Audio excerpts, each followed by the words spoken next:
Eccoci qua ragazzi, salve a tutti, bentornati sul canale, ennesima amichevole, altra vittoria per il Napoli, è vero, voi mi direte sì, ma abbiamo affrontato squadre che possono essere mezze calzette, io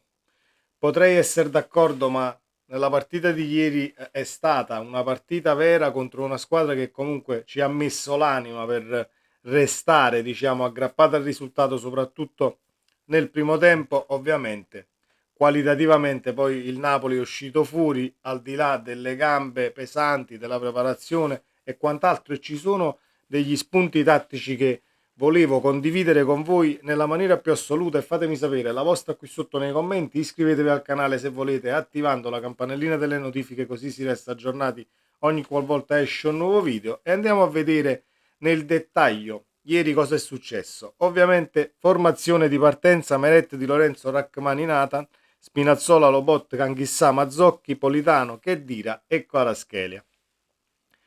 Quasi tutti i titolari, manca Olivera per testare quella situazione da braccetto di sinistra, anche se Nathan ieri a me non è dispiaciuto. Parto subito da Nathan perché ho già letto e sentito tantissime considerazioni che recitavano così: bella la partita di Nathan, però se dovesse poi fare un bel ritiro anche a Castel di Sangro e continuano queste prestazioni convincenti ed è sul pezzo, lo mandiamo in prestito, gli facciamo fare le ossa e lo riportiamo poi bello e fatto l'anno prossimo a Napoli. Ma io mi dico, ma perché mandarlo in prestito quando poi c'è un Juan Jesus, secondo me, da piazzare più che Nathan, perché il brasiliano, giocata bene la carta Nathan, può essere un valore aggiunto a questo Napoli e un'alternativa molto ma molto valida come braccetto di sinistra. Poi quello che mi auguro io è che Nathan si prenda il posto da titolare e che la difesa possa anche essere Rachmani, buongiorno Nathan, per amor di Dio, ma vedremo nelle prossime amichevoli. Fatto è che Nathan a me non è dispiaciuto affatto. Parte il match, subito che dire, impressione, pronti via, non se ne fa niente perché non la buttiamo dentro e non sblocchiamo la partita. Però è un Napoli che in tutte le amichevoli si è visto aggressivo, si è vista la voglia di volersi mettere in mostra anche nei confronti del nuovo allenatore, perché tutti quanti stanno alzando l'asticella a livello personale e a livello di prestazioni, anche se tutti hanno le gambe talmente pesanti, ma cercano di, tra virgolette, mettere il cuore oltre l'ostacolo,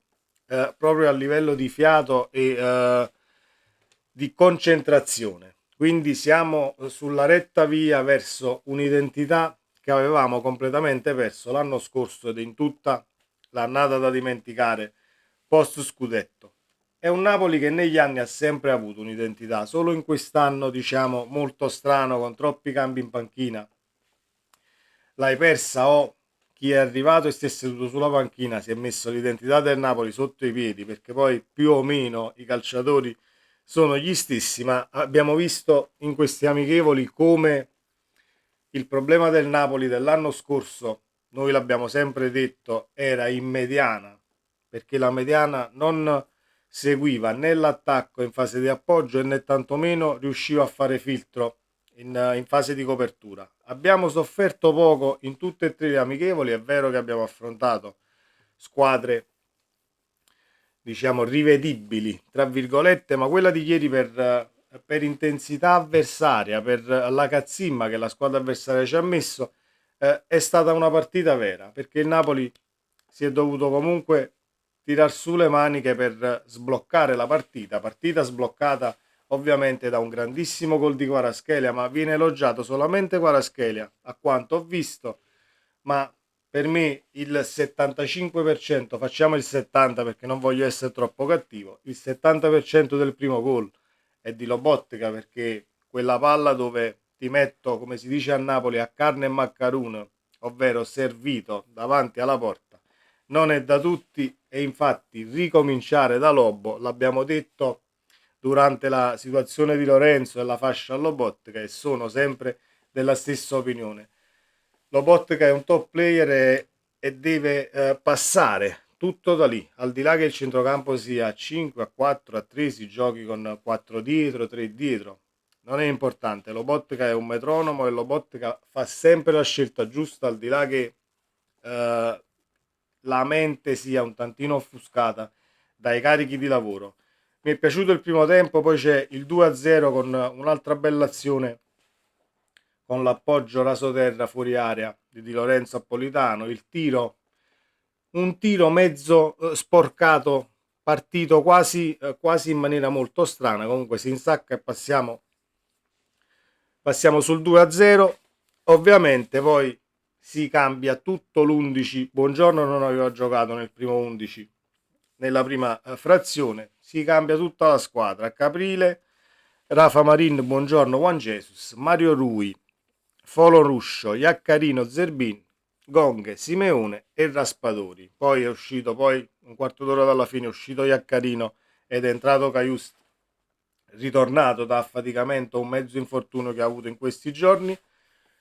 Iaccarino, perché altrimenti dimentico di menzionarlo. Complimenti a Iaccarino per la personalità, per come scende in campo e per tutto il ritiro che sta facendo, sia quello effettuato a Di Maro, sia quello di Castel di Sangro. È veramente un profilo interessante. Un profilo interessante perché riesce a stare calmo in qualsiasi situazione, che sia una palla a terra o un lancio a scavalcare, fa sempre la scelta giusta e quindi si evince la personalità del calciatore e il volersi mettere in mostra.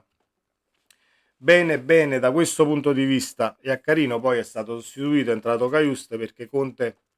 cerca di tenere tutti quanti sul filo e sul pezzo. Caiuste appena rientrato da un mezzo affaticamento, appena disponibile, via, il quarto d'ora te lo fai perché devo vedere di che pasta sei fatto. Giusto, giusto così. Nel secondo tempo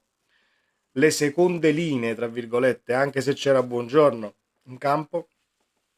hanno fatto, non voglio dire meglio dei primi 45 minuti, ma è stato lo stesso Napoli. Non è cambiata assolutamente la musica, segno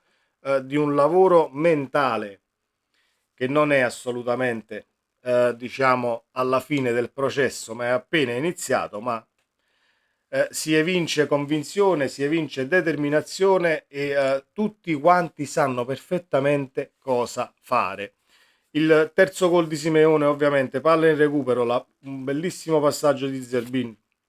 e Simeone in sacca da prima punta pura. Situazione che porta un po' di rammarico perché negli occhi di Simeone ho visto un tantino, diciamo, di nostalgia nel pensare vado via, perché ovviamente il papabile per andare via è lui, che Dira lo teniamo, Raspadori resta a Napoli e quindi credo che si monetizzi con Simeone, anche se fa male solamente pensarlo per l'attaccamento che ha dimostrato alla maglia del Napoli nelle difficoltà e nelle gioie. Detto questo, poi arriva anche il 4-0 con il Golden Gong, sempre con Zerbin, il migliore secondo me della seconda frazione, pimpantissimo e come quinto secondo me è tanta roba. Volevo un attimo tornare su questa situazione dei quinti e dei braccetti sulla fascia destra. A me vedremo poi nel tempo, ma non so se Di Lorenzo possa convincere come braccetto di destra e quindi la difesa farla con Rachmani, Buongiorno e quello di sinistra che potrebbe essere Nathan, potrebbe essere Olivera, sempre però da provare, stessa situazione di Lorenzo, invece usare lo stesso Di Lorenzo come braccetto come quinto di destra, che forse renderebbe meglio, ma vedremo poi il tempo cosa ci dirà e il lavoro che verrà effettuato, perché molte cose si possono tranquillamente incamerare ed imparare. Il maestro è in panchina e saprà assolutamente il fatto suo. Altra considerazione da non sottovalutare, a mio avviso, le palle inattive. C'è stata una bellissima punizione di Mario Rui per Simeone nel secondo tempo, con Simeone in inserimento, la punizione bella tagliata, ovviamente non se ne è fatto niente perché sia il portiere dell'Egnatia e sia un tantino forse la poca lucidità, la precisione, le gambe che comunque non, diciamo, non ti assistono in alcuni momenti dopo preparazioni del genere, perché il Napoli si è allenato ieri mattina, ovviamente, prima del match, e l'altro ieri, nella seduta pomeridiana, hanno provato appunto le palle inattive. Abbiamo visto tutti i calci d'angolo tirati come si deve, con la palla che deve spiovere precisamente dove si va a staccare con il terzo tempo. Non abbiamo visto calci d'angolo battuti corti e quindi le palle inattive che già sapevamo, avendo comunque studiato e seguito Conte prima che arrivasse a Napoli, sapevamo che sono un punto di snodo importante per quanto riguarda la filosofia di calcio del nostro mister, e quindi siamo veramente sulla giusta via anche lì.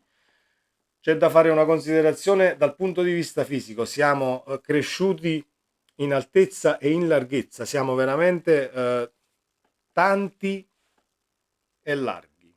In campo ieri, soprattutto Buongiorno, nelle interviste, quando lo vedi così per strada, non sembra tanto grosso. Ieri invece in campo sembrava il più grosso di tutti, al di là che il Napoli ha aumentato la forza fisica da questo punto di vista,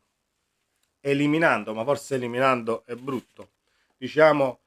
cambiando questa situazione, acquistando calciatori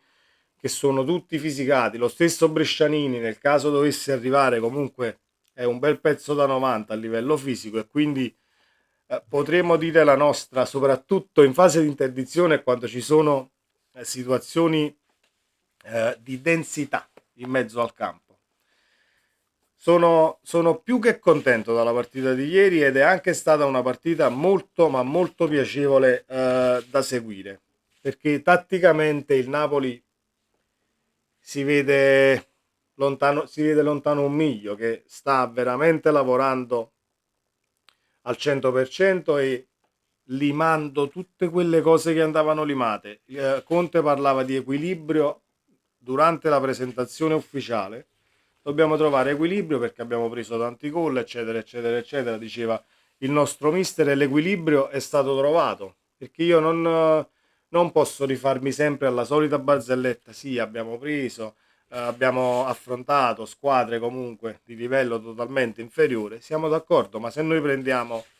le stesse squadre di livello inferiore affrontate l'anno scorso nelle amichevoli precampionato, il Napoli non è che non abbia sofferto o non abbia, diciamo, regalato campo e occasioni alla squadra avversaria. Ricordiamocele le partite e le amichevoli dell'anno scorso, perché era veramente tutta un'altra pasta, e quindi